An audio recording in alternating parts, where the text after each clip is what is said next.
Doctor mistakenly changes medication for patient in coma, but what happens next leaves him in shock. The hospital room was cold, only the sound of machines breaking the silence. Beep, beep, and it was that sound that kept Lucy standing. She sat beside the bed, her eyes fixed on her son's face. Andrew, just 23 years old, lay there, motionless, his eyes closed and his skin pale. Tubes protruded from his nose, his arm, his chest. His body looked asleep, but it wasn't a normal sleep. It was a coma, a dark place where no one could enter.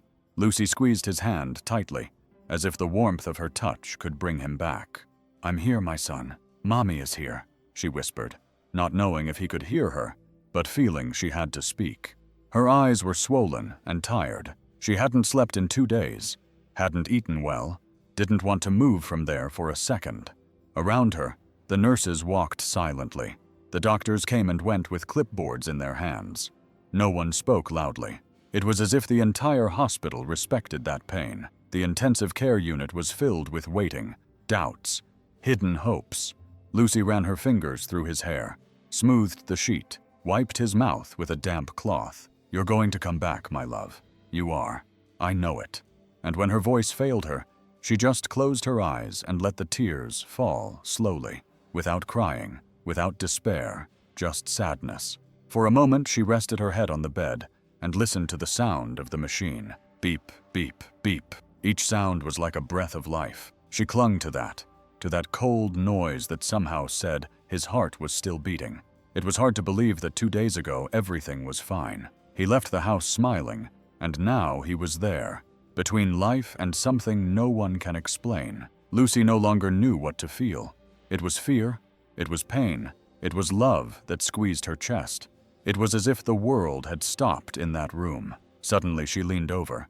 She brought her mouth close to his ear and said in a trembling voice, "Don't leave me, son. Please don't leave me." After that, she remained silent. She just stood there, holding his hand, waiting for a sign, anything. And even though there was no response, she didn't let go of his hand, because at that moment, that was all she could do. The next day, the sun was barely rising. The sky was gray, as if it knew the pain that was about to come. Lucy was still in the same place as the night before, sitting in the chair next to her son's bed, her back hunched, her face tired, and her soul broken. She couldn't take her eyes off Andrew, who remained motionless, trapped in that endless silence. Her cell phone, forgotten in her coat pocket, began to ring. The sound cut through the silence like a knife. She was startled, put her hand to her chest, and took a few seconds to answer. Her heart was tight, beating fast. She felt that something bad was coming. She answered in a low voice, almost a whisper, "Hello." On the other end, a serious voice, too calm for the moment, said, "Mrs. Lucy, this is Santa Clara Hospital. You haven't been here for 3 days. We need to talk to you about Mr. Ramon." Lucy froze, her body stiffening, her breath caught in her throat. "What happened? Please tell me now," the voice responded bluntly. "Unfortunately, he didn't survive the surgery. We did everything we could, but his heart was too weak." Lucy couldn't hear anything else. The phone fell from her hand and hit the floor. Her eyes filled with tears instantly. A scream wanted to escape from her chest, but she couldn't. She simply fell to her knees right there on the cold floor of the room, hugged her legs, and cried like a little girl. No, no, my God, no. In less than a day, her life had fallen apart. Her husband, the love of her life, was gone, and her son was still between life and death. It was like a nightmare from which she couldn't wake up. A nurse rushed in when she heard the noise. "Mrs. Lucy, are you okay? What happened?" Lucy couldn't answer. She just shook her head, her face hidden in her hands, saying softly, "Ramon, he's gone. He's gone." The nurse knelt beside her, put her hand on her shoulder, and tried to comfort her. "But what do you say to a woman who has lost everything in a matter of days?" Lucy cried, as she had never cried before in her life. She didn't know what to do, or how to feel. It was too much pain for one heart to bear. It was as if the world had fallen on top of her. She looked at her son again, got up with difficulty, approached the bed, took his hand again, and squeezed it. "Now it's just you and me, my son. Just you and me. You can't leave me too." "You can't." And there she stood beside him, her body tired, her face covered in tears, and her soul broken. The pain was so great that it seemed too much for her body to bear, and the silence in the room, which was already heavy, became even sadder. It was as if life had decided to stop, and all Lucy had left was to stay there, loving with all the strength she had left. The funeral was simple, with few people, familiar faces, but all with their eyes downcast, not knowing what to say. Lucy stood there next to the coffin, as if she were not herself, her body present, firm, still, but her soul was not. Her soul had stayed in the hospital next to Andrew, who was still fighting for his life. She didn't cry. Her eyes were dry. It seemed as if her tears had dried up inside. The hugs from her relatives felt repetitive. Everything passed her by as if it had no meaning. Nothing did, she just thought. My husband is dead. My son may be next, and I can't feel anything. The priest said nice words. He spoke of peace, rest, and faith, but Lucy hardly listened. The sound was muffled, distant. She stared at the coffin, dark and closed, with Ramon's name engraved on a small metal plate, and she thought, my son couldn't even say goodbye to him. He didn't have time to say goodbye. The days were all mixed up. Andrew's accident, the call from the hospital, Ramon's death. Everything happened so fast that her heart couldn't keep up. It was like living a nightmare that you want to wake up from, but you never do. After the funeral, they returned home. The house was empty, the silence cruel. The family photos were still on the shelf, Ramon's coffee cup in the sink, his coat hanging behind the door. Lucy looked at all this and felt a lump in her throat, but even then, she didn't cry. She sat down on the couch, looked at the floor, and thought about what hurt the most. She was the one who called Andrew that night. She remembered it as if it were now, his voice on the phone. Son, your dad's in the hospital. It's serious. His chest hurts again. Come see him. It may be the last time, please. Andrew hesitated. He said it was raining heavily, that he was tired from work, but she insisted. He'll be happy to see you. Come, son, just for a little while. You may not get another chance.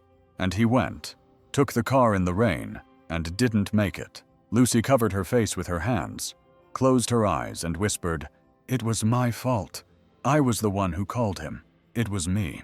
That was the phrase she repeated to herself, day and night, like a punishment, like a knife. She returned to the hospital shortly after. She sat in the same chair next to her son, took his hand, and spoke softly to him. "I'm sorry, my love. If only I hadn't called you. If only I had let you rest." But Andrew didn't respond. Only the machine made that sound. Beep, beep, beep. Lucy was still there, now without her husband, without her conscious son, without ground beneath her feet. But she didn't let go of his hand for anything, because it was the only thing she still had. It was dawn, one of those silent ones where even the clock seems to slow down. The hospital was almost completely dark, with only a few cold lights in the hallways. Dr. Mateo Herrera, with dark circles under his eyes and a heavy head. Lucy was asleep in this chair in her son's room and didn't even notice the nurse, her head resting on the edge of the bed and her hand still clutching his. Everything seemed the same, the machines, the sounds, the smell of the hospital. Early in the morning, the sun was not yet strong. Most of the lights were still off. Lucy walked slowly, taking short steps, her eyes sunken from lack of sleep. Each step seemed more difficult than the last. Her body ached, but her soul ached even more. She entered the small chapel at the end of the hallway. It was a simple place, with worn wooden benches, a cross on the wall, and a few lit candles. There was no one there, only silence. A silence different from that of the hospital room. There, it felt more peaceful, more intimate, as if God were listening. Lucy knelt on the first bench, bowed her head, and cried. Her hands trembled, her chest felt heavy, and the words came out softly, broken by her sobs. God, I don't know what to do anymore. I have no strength left. Ramon is gone, and now Andrew is lying there, not looking at me, not saying a word. She closed her eyes tightly, clenching her hands as if that would help her endure the pain. I'm not asking for much. I'm not asking for wealth or anything big. I'm just asking for a chance. Just one. Let him come back, even if it's just for a moment, just to hear his voice, to see him open his eyes, to feel him call me Mom one more time. Tears streamed down her face without stopping. Lucy wasn't screaming. It was a soft cry, from someone who had cried so much that now she only knew how to ask in silence. She looked at the cross on the wall with red, tired eyes and spoke in a weak voice. "If he's not coming back, then take me instead. I'll trade places. I'll give my life, but don't leave my son like this, trapped in that body, without a soul, without color, without anything." The nearest candle flickered with a gust of wind that came in through the window. Lucy saw it, took a deep breath, and lowered her head again. She stayed there for a long time. She didn't know how long. She only knew that for a moment her heart spoke to God in a way it had never done before. It was pain. It was longing. It was a mother's love, the kind that knows no bounds. When she left the chapel, her face was still wet, but something had changed in her gaze. It wasn't hope, it was surrender. Lucy was no longer in control of anything. She could only love and pray and wait, as only a mother knows how to wait. 2 days had passed since Lucy knelt in the chapel with her heart broken, asking God for a sign. Since then, everything seemed the same. The machines continued to make the same noise. Andrew's face, still pale, remained still. The doctors spoke little. The silence had not changed. But that morning, something began to change. Elena, the nurse, was doing her rounds as usual. She took his vital signs, adjusted the blankets, cleaned the tubes. It was a routine she knew by heart. When she entered Andrew's room, she looked at the monitors as she did every day. But this time, she frowned. His heart sounded different. "How strange," she murmured, approaching the machine. The beats were stronger, more even, as if suddenly his heart was trying to say, "Here I am." She bent down beside the bed and took his pulse. It was warmer. His skin, which had been cold and lifeless before, now had a pinkish tone. Elena stood still for a few seconds, feeling. It was real. It wasn't her imagination. Something was changing. Dr. Matteo shouted in the hallway without thinking twice. "Please, come quickly." Matteo arrived quickly, his coat still half open. He entered the room and saw Elena with her eyes wide open, pointing at the monitor. "Look at this. His heart rate is up and stable. He's responding." Matteo approached, looked at the numbers, then looked at Andrew, running his hand over his forehead, as if trying to understand. It was impossible, or rather, it was unexpected. "This doesn't make sense," he said, almost without a voice. Lucy woke up with the noise. She was asleep in the chair as usual. She got up, half frightened, and went straight to her son's bed. "What's going on? It's Andrew, is he worse?" Matteo looked at her, not knowing what to say, but Elena spoke first, her eyes shining. "No, Mrs. Lucy. He's getting better. His heart is stronger. He's responding." Lucy covered her mouth with her hand. Her legs trembled, and she had to sit down again. "My God, my son!" She grabbed Andrew's hand, squeezed it affectionately, and at that moment she swore she felt a slight pressure on her fingers, as if he were trying to respond. Matteo stood silently watching everything. Something was happening, something even he couldn't explain, but it was real, alive. Matteo couldn't sleep that night. He paced back and forth in the small doctor's room. Andrew's sudden improvement wouldn't leave his mind. It was a good thing, of course, but at the same time it was strange. Something was out of place.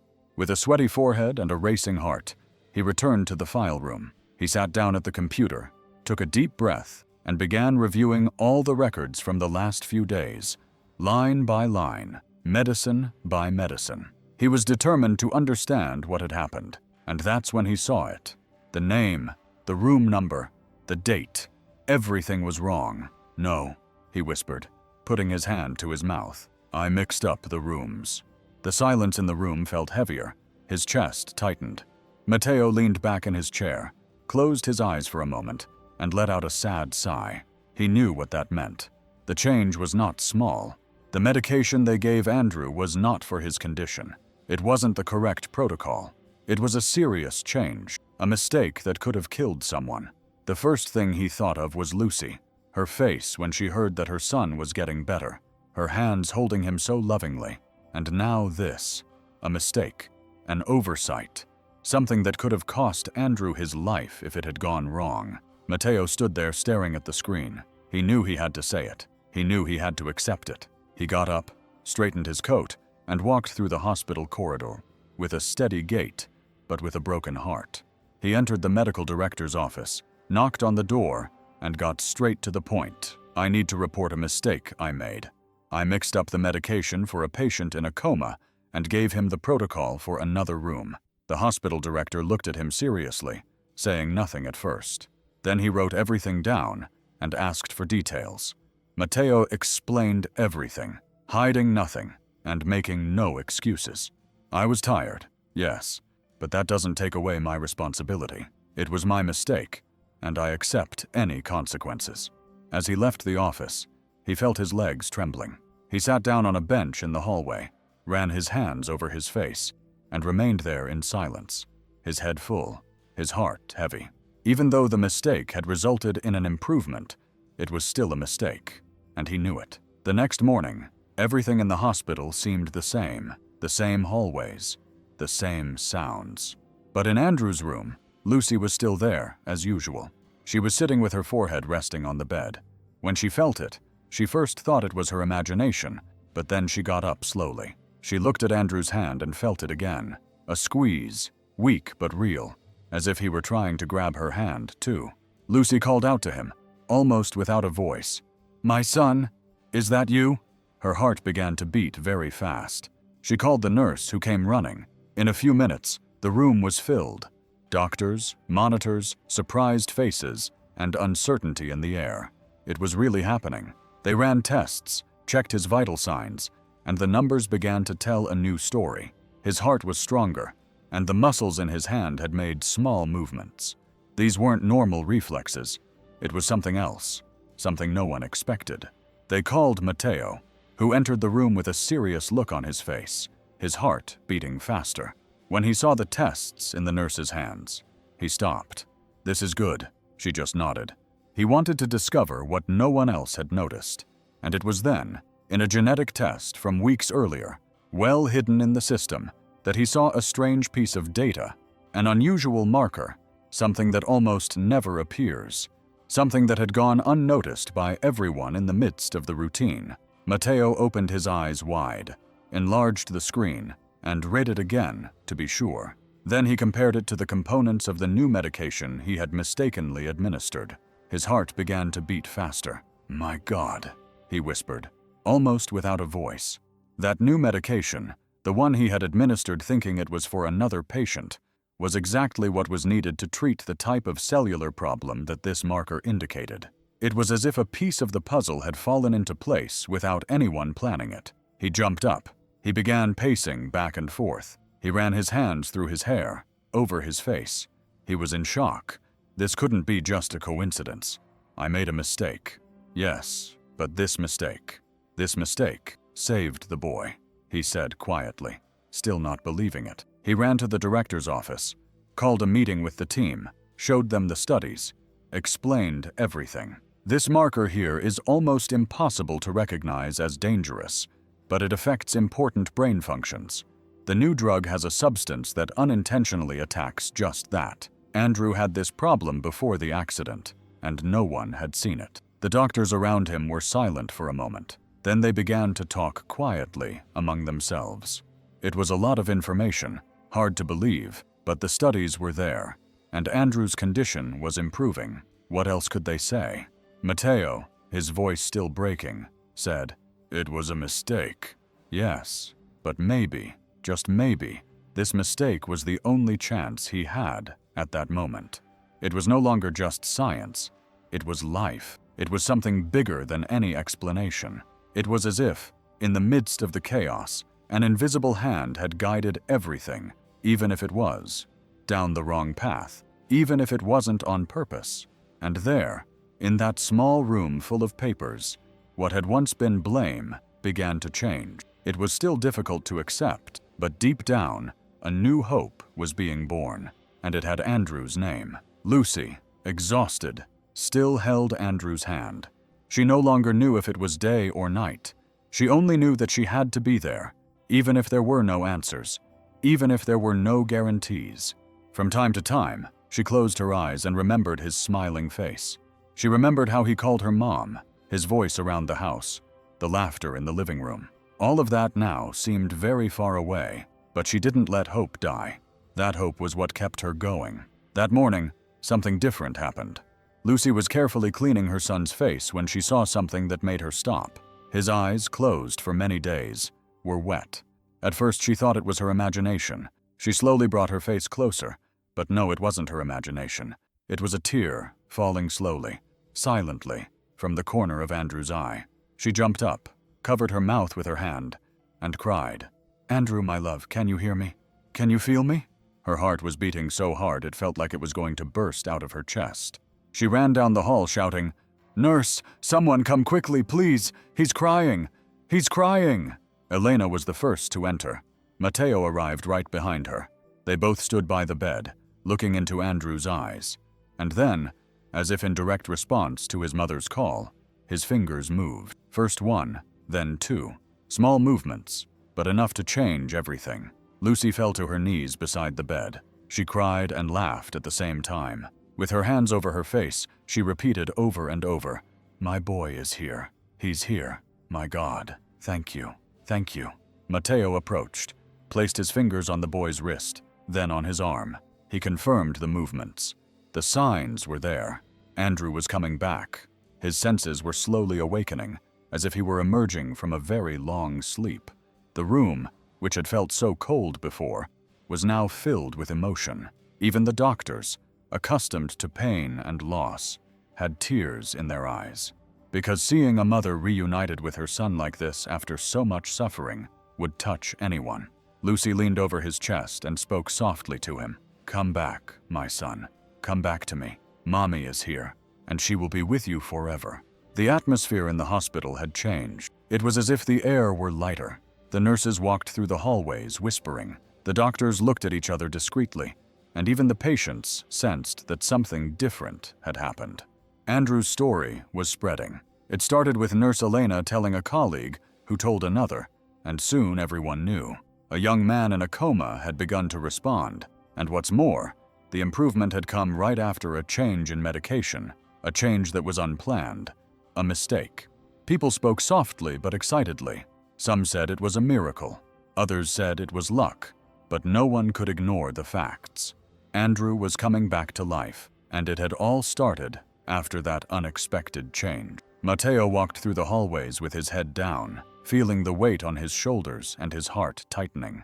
He was a doctor, yes, but he was also human. He knew he had made a mistake, a wrong click, a moment of fatigue. And even though the result had been good, the mistake was still there. Sometimes he would stop in front of the glass door to Andrew's room. He would see Lucy next to her son, always holding his hand, speaking softly to him, telling stories, praying. It was beautiful to see, but it also hurt, because inside, Matteo wondered, did this happen by luck, or was it something bigger? What if it had gone wrong? What if I had caused the end, and not this new beginning? Those thoughts wouldn't leave him alone. During the day at work, at night when he went to bed, the guilt didn't go away easily. It was like a constant voice telling him, "You failed, and you got lucky."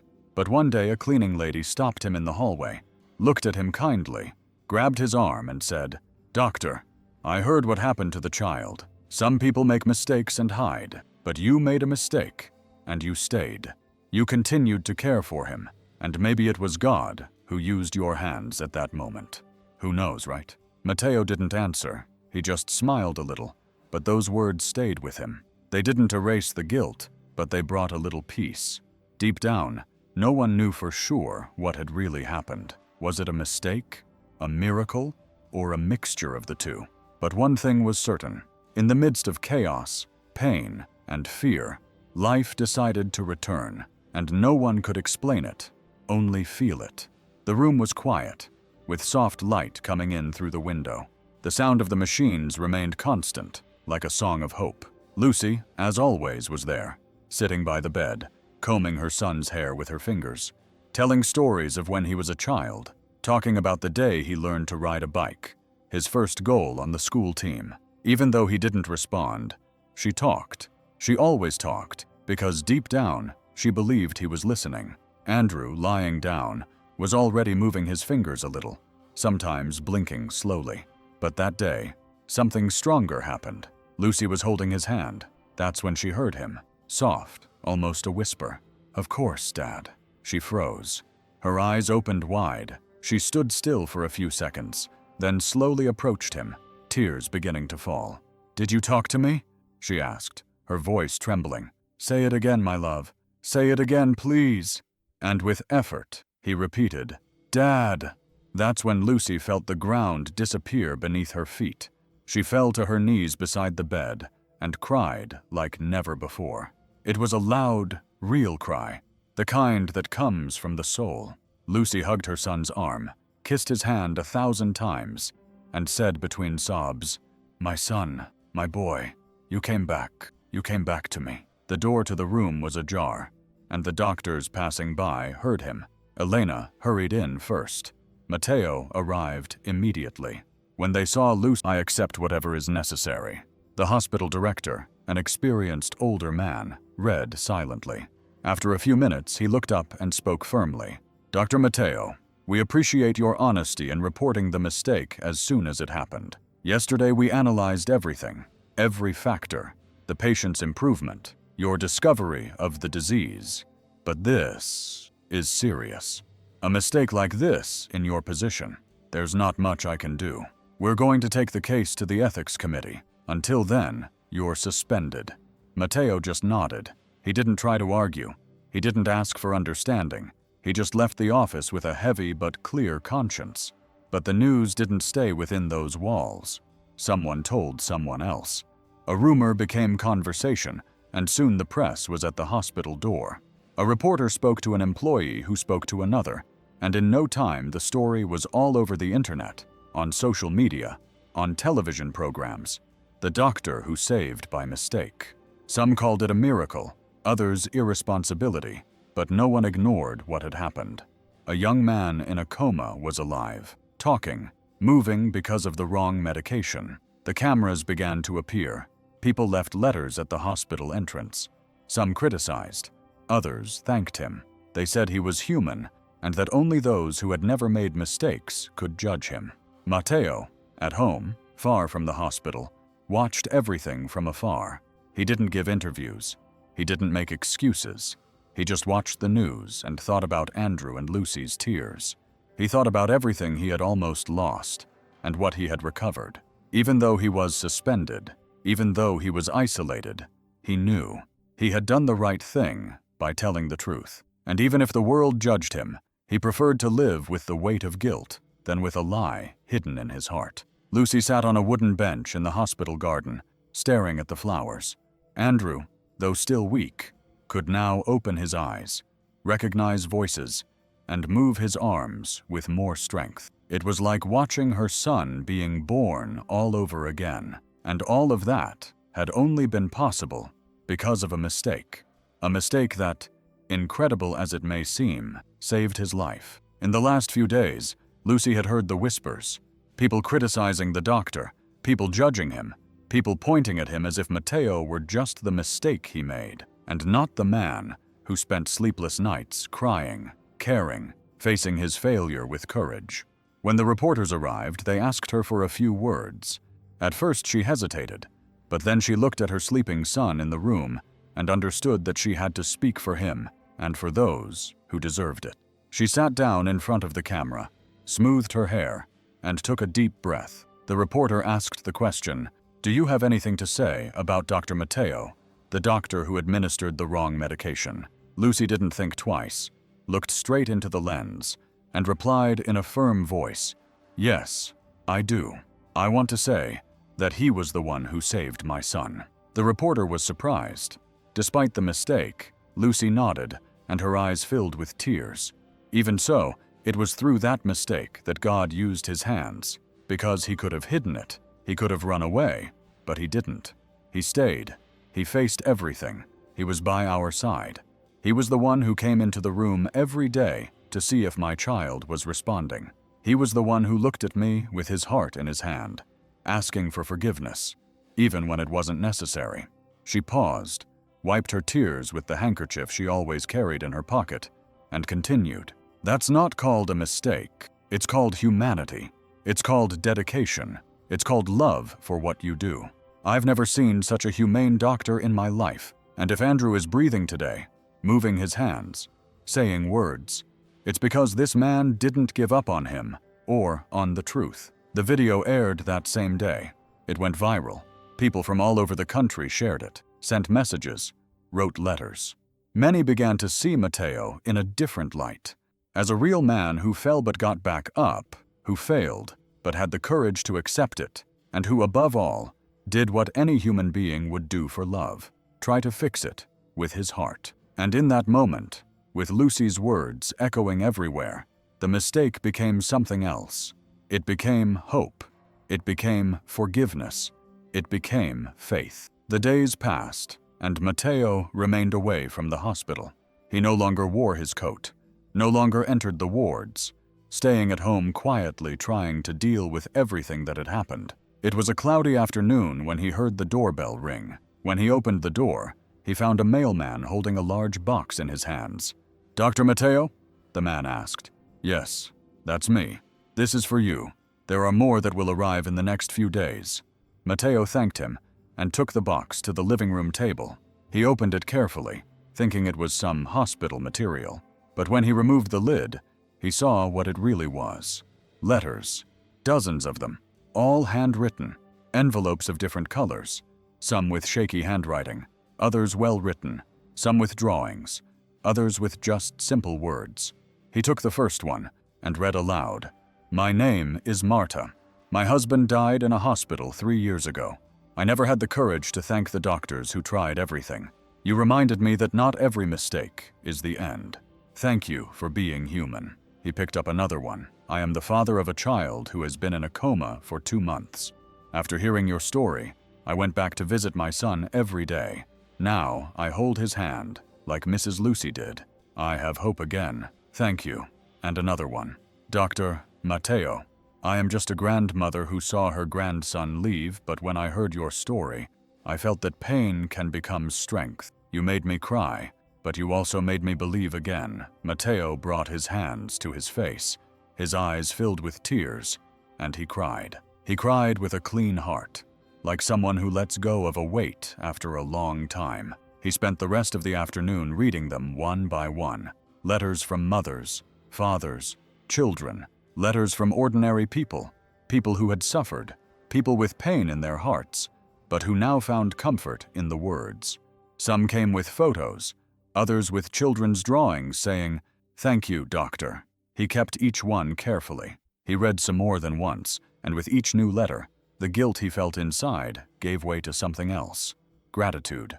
Not because he had done everything right, but because even with his mistake, he had managed to touch people's hearts. That night, before going to sleep, Matteo left the box next to his bed. He took out a small letter written by a 9-year-old girl. It said only this: "My brother died, but now I know that you took good care of him. You did that for another child, and I wanted to give you a hug." Matteo pressed the paper to his chest, closed his eyes, and cried silently. He was no longer just a doctor. He was someone who, even though he had fallen, helped others get back up. Andrew could now sit up in bed with the help of pillows. He was more alert, his eyes more lively, but his voice was still weak, as if each word were a small struggle. Lucy never left his side. She was the one who helped him arrange the pillows, gave him water with a spoon, combed his hair with her fingers. But now he wanted to talk. He wanted to tell her what he had been through during that time when everyone thought he felt nothing. It was a quiet afternoon, just the two of them in the room. Lucy was stroking his hand when Andrew, staring at the ceiling, spoke slowly. "Mom, I wasn't asleep. I was trapped." Lucy turned to him in surprise. "What do you mean, my love?" He paused, took a deep breath, and continued. "It was the same side," he said, almost in a whisper. Lucy approached him, touched his shoulder, trying to understand. "What, son?" He lowered his head, his eyes filled with tears.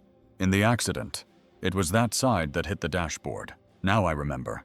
I remember the sound of the crash, the glass breaking, the pain in my hip. I was thrown out of the car, Mom. It all happened so fast. But this pain here made me remember everything. Lucy hugged him tightly, holding back her tears. He rested his head on her shoulder, trembling. It was as if his body was healing, but his mind was still wounded. In the days that followed, the physical pain continued, but now it was accompanied by images. Andrew had nightmares, waking up sweating, breathless. He said things that didn't make sense. He talked about the truck, the rain, the sound of the cell phone vibrating on the car seat. Everything came back as if it had happened the day before. During one of the exercises, he stopped in the middle of the hallway and said angrily, "Why me? I could be fine now. Now I'm useless." Rehabilitation was not only for the body, but also for the soul, and every memory that came back was like a thorn that had to be removed little by little. But even though he walked with a limp, even though his heart was heavy, he kept trying. Later, Andrew was sitting on the hospital terrace with a blanket over his legs and his eyes lost in the falling drizzle. The smell of wet earth brought a strange feeling. It wasn't peace. It was a weight, a memory that came back every time the sky clouded over. He closed his eyes and everything became clear. It was that night. It was raining hard. The car windows were fogged up.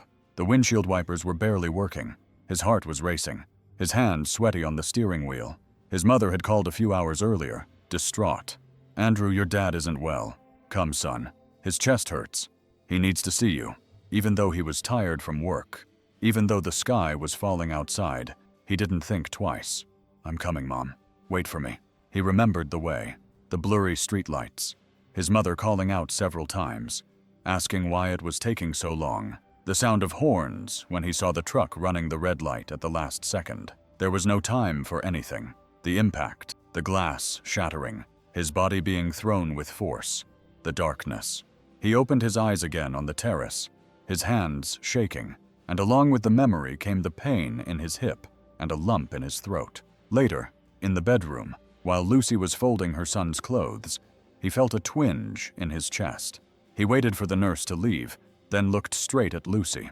"It was you." She stopped with the pajama shirt in her hands. She remained silent. "Was it you who made me go out that night?" Lucy lowered her head. Her face was already covered with tears. She tried to explain. "I just wanted you to see your dad. He was in bad shape. The doctors said he might not survive the surgery, but they had to do it because it was his only chance. I thought seeing you would help him, but Andrew got out of bed angrily, even though he was limping. Because of you, I didn't say goodbye to my dad. Because of you, I almost died. I didn't want to go out, but you begged me. You pushed me into it." Lucy covered her face with her hands and left the room crying. For the first time, the pain between them was no longer the coma. It was the silence. A silence filled with sadness that hurt more than any wound. Andrew was left alone with a tight chest. He knew he had spoken in anger, but the pain was so great that he couldn't even ask for forgiveness. It was late afternoon when the door to the room opened slowly. Andrew was lying on his back, staring at the ceiling with a sad face. Since he had argued with Lucy, he had hardly spoken. He spent hours in silence, remembering everything in his head. The accident, the pain, the anger, how much he missed his dad, and now the guilt. Matteo entered slowly. Although he knew that because he was suspended, he shouldn't be there, he couldn't stand being away any longer. He needed to see Andrew. He needed to talk to him. The young man turned his face when he heard the sound of the door, and for a moment the two stared at each other without saying anything, until Matteo approached, pulled up a chair, and sat down next to the bed. "You look stronger," he said with a slight smile, his voice quieter too. Andrew tried to smile, but his eyes couldn't hide the pain. Matteo took a deep breath and took something out of the backpack he was carrying. It was a new notebook with a simple cover. He placed it on the table next to the bed and said, "I brought you this, a blank notebook. But it's not just paper.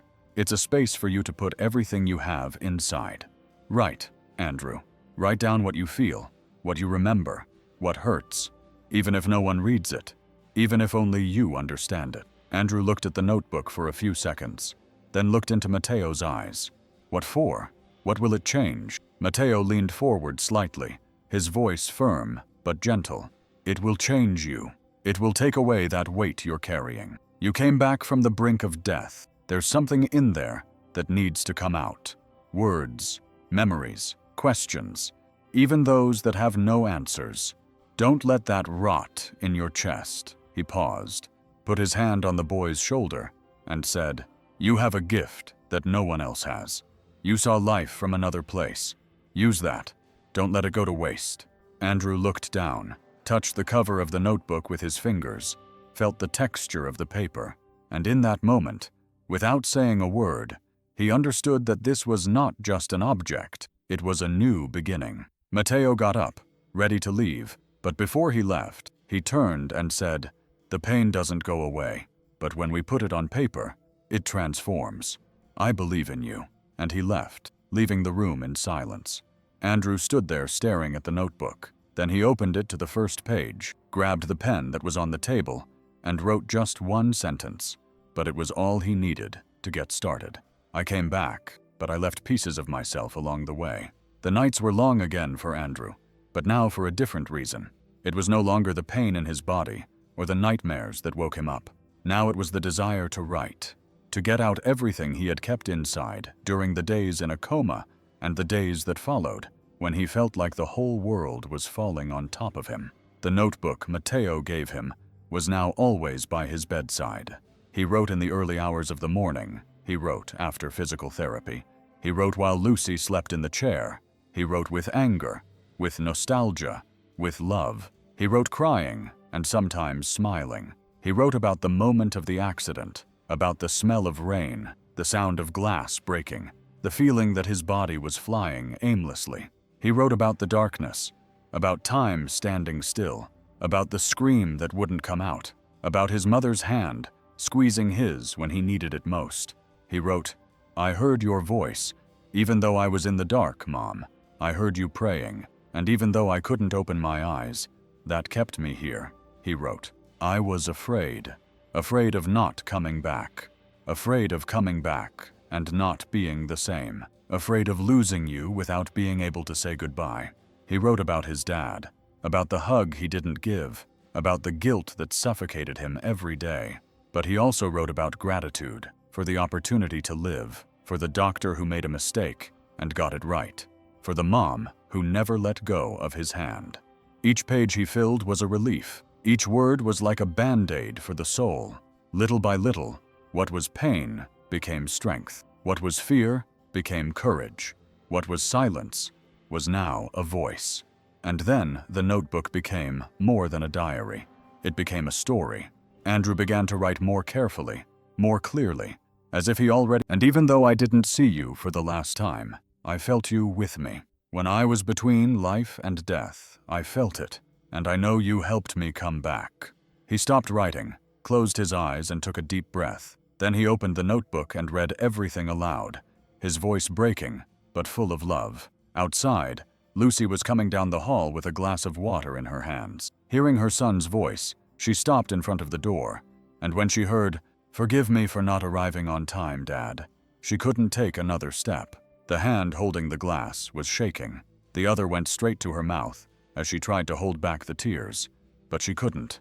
The pain she had also been hiding overflowed right there in the hallway. She leaned against the wall, slowly slid to the floor, and cried like a mother who feels her son heal a wound that was also hers. Inside the room, Andrew slowly closed the notebook, looked up, and said with a trembling voice, "I hope you heard me, Dad, because today I hugged you with words." And it was true that the letter, even without a stamp, had reached the right place, because it was written with the heart, and when hearts speak, they always find their way. Matteo was sitting on the terrace of the small apartment where he had been spending his days since the suspension. The afternoon breeze blew against his face, and his eyes were lost in the sky. He had a glass of tea in his hands, but he couldn't even remember if he had put sugar in it. He was far away, thinking about everything he had been through, about the letters that still arrived, about Lucy's words, about the pages Andrew was writing. That's when his cell phone rang. He saw the number on the screen and felt his heart sink. It was the hospital director. For a moment he thought about not answering, but his hand acted on its own. He pressed the green button and brought the phone to his ear. "Hello," On the other end, a firm voice, but with a different tone than usual. "Dr. Matteo, good afternoon. I hope you're well." "As well as can be expected, yes," Matteo replied, trying to hide his tension. There was a brief pause, and then the director continued. "The medical committee met. We discussed your case again. Now the whole hospital knows what happened. The whole country, really. And well, things have changed." Matteo settled into his chair, his heart beating faster. "They've changed. How have they changed? Because the world doesn't see this as a mistake, Matteo. They see it as a new beginning, a rebirth, a rare but real case. And more than anything, they see your truth, your courage in facing things, your dedication. The child is alive, and there is a reason for that." The doctor fell silent. He didn't know what to say. He just listened. "The committee wants to review everything again, wants to understand better, hear it again. But honestly, Matteo, for the first time, this is not about blame. It's about a new path, and perhaps a new role for you within our team." Matteo felt a lump in his throat. His eyes filled with tears without him wanting them to. He took a deep breath, ran his hand over his face, and with a broken voice replied, "I just wanted to help, that's all." On the other end of the line, the director responded, and helped in a way that no one expected. But that's how God works. He makes even our mistakes push someone forward. When he hung up, Matteo stood there with the phone still in his hand, looking up at the sky, feeling lighthearted for the first time in a long time. And inside him, a certainty began to slowly take shape. Maybe now life was opening a new door for him. The pages of the notebook were no longer just an outlet. Every word Andrew wrote had more power, more shape, more life. And one day, sitting at the table in the small hospital room with Lucy by his side, he spoke with his eyes shining. "Mom, I think this can help other people. It's not just my story. It's a way of showing that you can come back, even when everything seems lost." Lucy took his hand and replied with a smile, "If it helped you, son, it will help a lot of people too." That's when they decided. With the support of the hospital and the medical team itself, the diary became a book. They took the texts to a local publisher who was moved by every line. The title came naturally, 30 Seconds Before the Miracle. It was how Andrew remembered everything in those few seconds before he passed out, before the pain turned to silence, before what seemed to be the end. The launch was simple, in a small room, but what happened next was unexpected. In a short time, the book began to be shared on social media. A girl read it and told the story on the radio. A teacher handed out copies at a public school, and suddenly letters started arriving, lots of them. Andrew received notes from teenagers who were struggling, saying they found strength in those pages. Young people who had thought about giving up, but changed their minds after reading how he fought to come back, how he felt his mother's love even in the darkness, how a doctor's mistake became a stroke of luck in life. One letter said, "I was about to give up, but reading your story made me feel like I can come back too." Another said, "Your book made me get out of bed after days. Thank you for existing." Andrew read each one with tears in his eyes. He read slowly, as if savoring a hug. Sometimes he read aloud to Lucy, and she would cry softly, saying, "You see, son, you came back for a greater reason." The book made the news. It was in the newspapers. It was discussed on TV, not because it talked about a miracle, but because it was real. It was human. It was love, turned into words. And there, in the hearts of many who were about to give up, Andrew lit a light. He wasn't a writer. He wasn't famous. He was just a guy who survived, but he survived with his soul. And now, with what he wrote, he was helping others survive too. It was nighttime, and the room was silent. Andrew was sitting in the chair next to the bed, with the closed book on his legs. A gentle breeze came in through the window, and the only sound was the clock on the wall. Lucy entered slowly with a folded blanket in her arms, but she stopped halfway. She stood there looking at her son. His face already had more color, more life, but there was a space between them that had not yet been touched. A space made of guilt, of words left hanging in the air, of a cry that hurt more than it should have. Lucy took a deep breath, put the blanket on the chair, and walked toward him. She stood right in front of him, Then, without saying a word, she knelt down, slowly. Andrew was surprised. "Mom, what are you doing?" She took his hands firmly, sincerely, and said with a trembling voice, "Forgive me, son. Forgive me for insisting that you go out that night. Forgive me for not listening to you when you said you were tired. Forgive me for sending you out on that road in that rain, in that pain." Tears streamed down her face. "I just wanted you to see your father. I thought it would be the last time, and it was, but I never imagined it would almost be yours. I've carried this guilt since that day, but I can't keep it anymore." Andrew, his eyes filled with tears, carefully got out of his chair, knelt in front of her, and hugged her tightly, very tightly. "Mom, I said things that hurt too. I hurt you with my words, and I regret that every day. I was just angry, in pain, and very sad about Dad. But you weren't the one I wanted to hurt." She hugged him back, the two of them crying together like they had never cried before. There was no distance, no silence, just that hug that said it all. "I love you, Mom," he said with his face hidden in her shoulder. "Despite everything, despite the pain, despite the mistakes, I love you." Lucy cried more, but this time it was different. It was a cry of relief, of forgiveness. "Doctor," she said with a smile full of emotion. Mateo approached, speechless, and she hugged him. "You saved my son, but now you're saving so many people." He smiled with tears in his eyes. "I'm just trying to give back a little of what life has taught me. That mistake, the wrong click, the pain that almost sank him. Now he was a bridge, a path, light."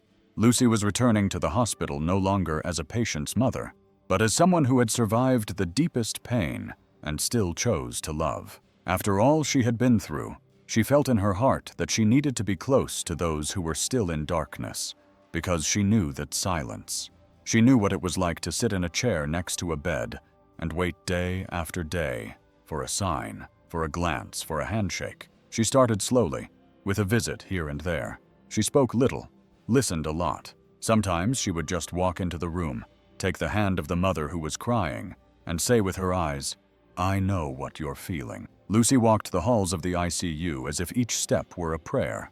She carried her son's book under her arm, and when she felt the moment was right, she would hand it over with love. "This book is my son's. He was here in this silence too, and he came back." The mothers, many of them already exhausted, read the first few pages and began to cry. And there, in the midst of the pain, something new was born. Hope. Lucy made no promises.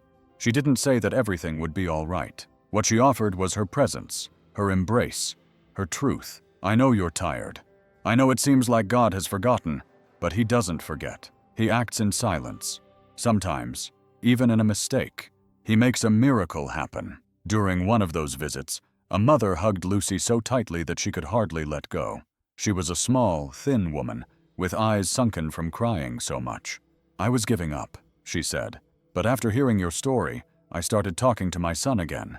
Even though he doesn't answer me, I took his hand again, because you taught me that he can hear." Lucy smiled with tears in her eyes.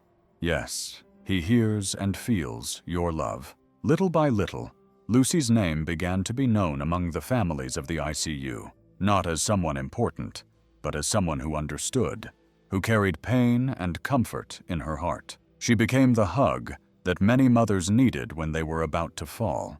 She sowed love where before there was fear, and in every word, in every visit, in every respectful silence, she made something blossom that no doctor can prescribe: faith. The auditorium was full. People of all ages, doctors, students, families, curious young people, excited seniors. It was the official presentation of the book, 30 seconds before the miracle, now in a special edition with new letters and new stories. But that night, what everyone was really waiting for was to hear the voice of someone who had experienced the impossible. Andrew was backstage with a microphone in his shirt and cold hands. He looked at the audience through the curtain. Lucy was sitting in the front row next to Mateo, who was now more than a doctor. He was a friend of the family. Elena was also there, clutching a handkerchief between her fingers, nervous as if she were the one who was going to speak. When they called his name, Andrew took a deep breath. He walked to the center of the stage with steps that were still slow, but steady. The silence was total. He took the microphone with both hands, looked at the people, and began. "Good evening. My name is Andrew, and I died inside, but love pulled me back." The phrase rang out loud in the hall, and the silence was broken by small, discreet sighs. For a long time, I was trapped inside myself, unable to speak, unable to move a finger, just listening to my mother's voice, the prayers, the sound of the machines, and I felt everything. I felt her fear, her strength, her love, and that sustained me, even when all seemed lost. He paused, ran his hand over his eyes, and continued. "I don't remember the days, but I do remember the pain, the cold, the emptiness, and I also remember the moment I heard, 'Come back to me, son,' just for a moment. It was like a rope thrown into the darkness. I grabbed it and came back. He showed the book. Here are my memories, my pains, and also the hands that saved me. The doctors, who made a mistake but stayed. The nurses, who hesitated but trusted. My moms, who never let go of me." He looked at Lucy and smiled with tears in his eyes. "If I am here today, it is not only because I was strong, it is because I was loved. And when you are loved, even the impossible becomes possible." The ASAR audience was silent for another second, and then, one by one, they began to rise in loud, heartfelt applause. Lucy stood crying, applauding with all her heart. Matteo silently wiped his eyes. Elena smiled like someone watching a child grow up. On that stage, Andrew was no longer just a survivor. He was the voice of many. He was the answer for those who doubt. He was light for those in darkness. And that night, the love that saved a life reached more seats. After the talk, after the letters, after the hugs from strangers who cried as if they were lifelong friends, Andrew felt something new being born inside him. It was a desire that was not for fame or success. It was deeper. It was about meaning, about giving back to the world a little of what he had received. One afternoon, sitting on the terrace of his house with his notebook on his lap and the sun warming his feet, he looked at Lucy and said calmly, "Mom, I think I know what I want to do with my life." She turned, surprised and smiling. "Really, my love, what is it?" she replied, looking at the horizon. "I want to study. I want to understand the pain that no one sees. I want to help those who are trapped inside, like I was, because only those who have been through it know how it feels."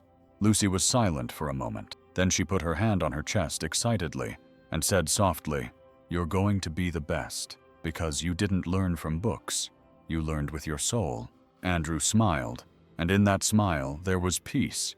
In the months that followed, he began to prepare.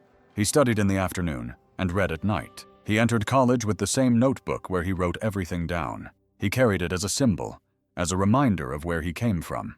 In class, when teachers talked about pain, trauma, silence, he knew exactly what those words meant, not in difficult terms, but in vivid memories. In conversations with his classmates, he told his story carefully, truthfully, and many said, "When you speak, we really listen. It seems like you speak from the heart." And he would reply, "It was my heart that saved me." Andrew didn't just want to understand minds. He wanted to touch souls, to show every person who felt alone, who thought no one was listening to them, that light can also be born out of darkness, because he was proof of that. And so, little by little, that new vocation became his mission. Andrew was not only starting his own life over again, he was helping others not to end theirs. Time passed, but some beautiful traces remain forever. Matteo continued working at the hospital, now as director of humanization, and he also participated in social projects with children living in shelters, many of them sick or alone. He visited them often, told stories, listened, brought books, affection, and patience.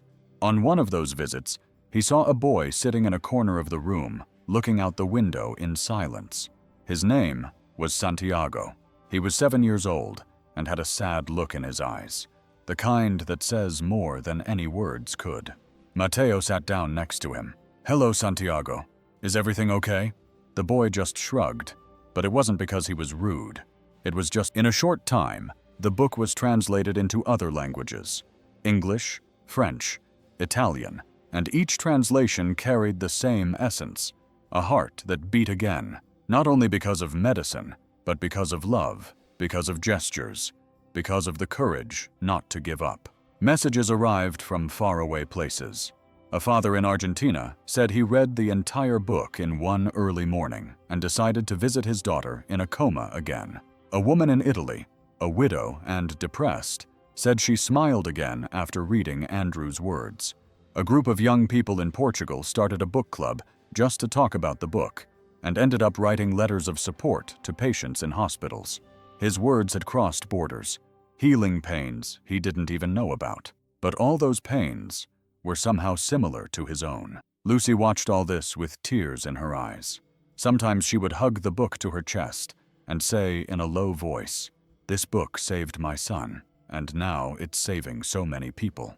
Matteo, excited, bought dozens of copies to distribute at the hospital.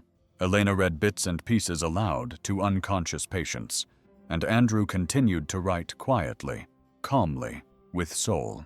And then the day of the special edition launch arrived, now with the new chapters. Andrew was silent for a few minutes before writing the last sentence. Then he took the original notebook where it all began and copied it slowly in large letters, as if drawing each word. It wasn't a mistake. It was God disguised as distraction. That was the end and the beginning of everything.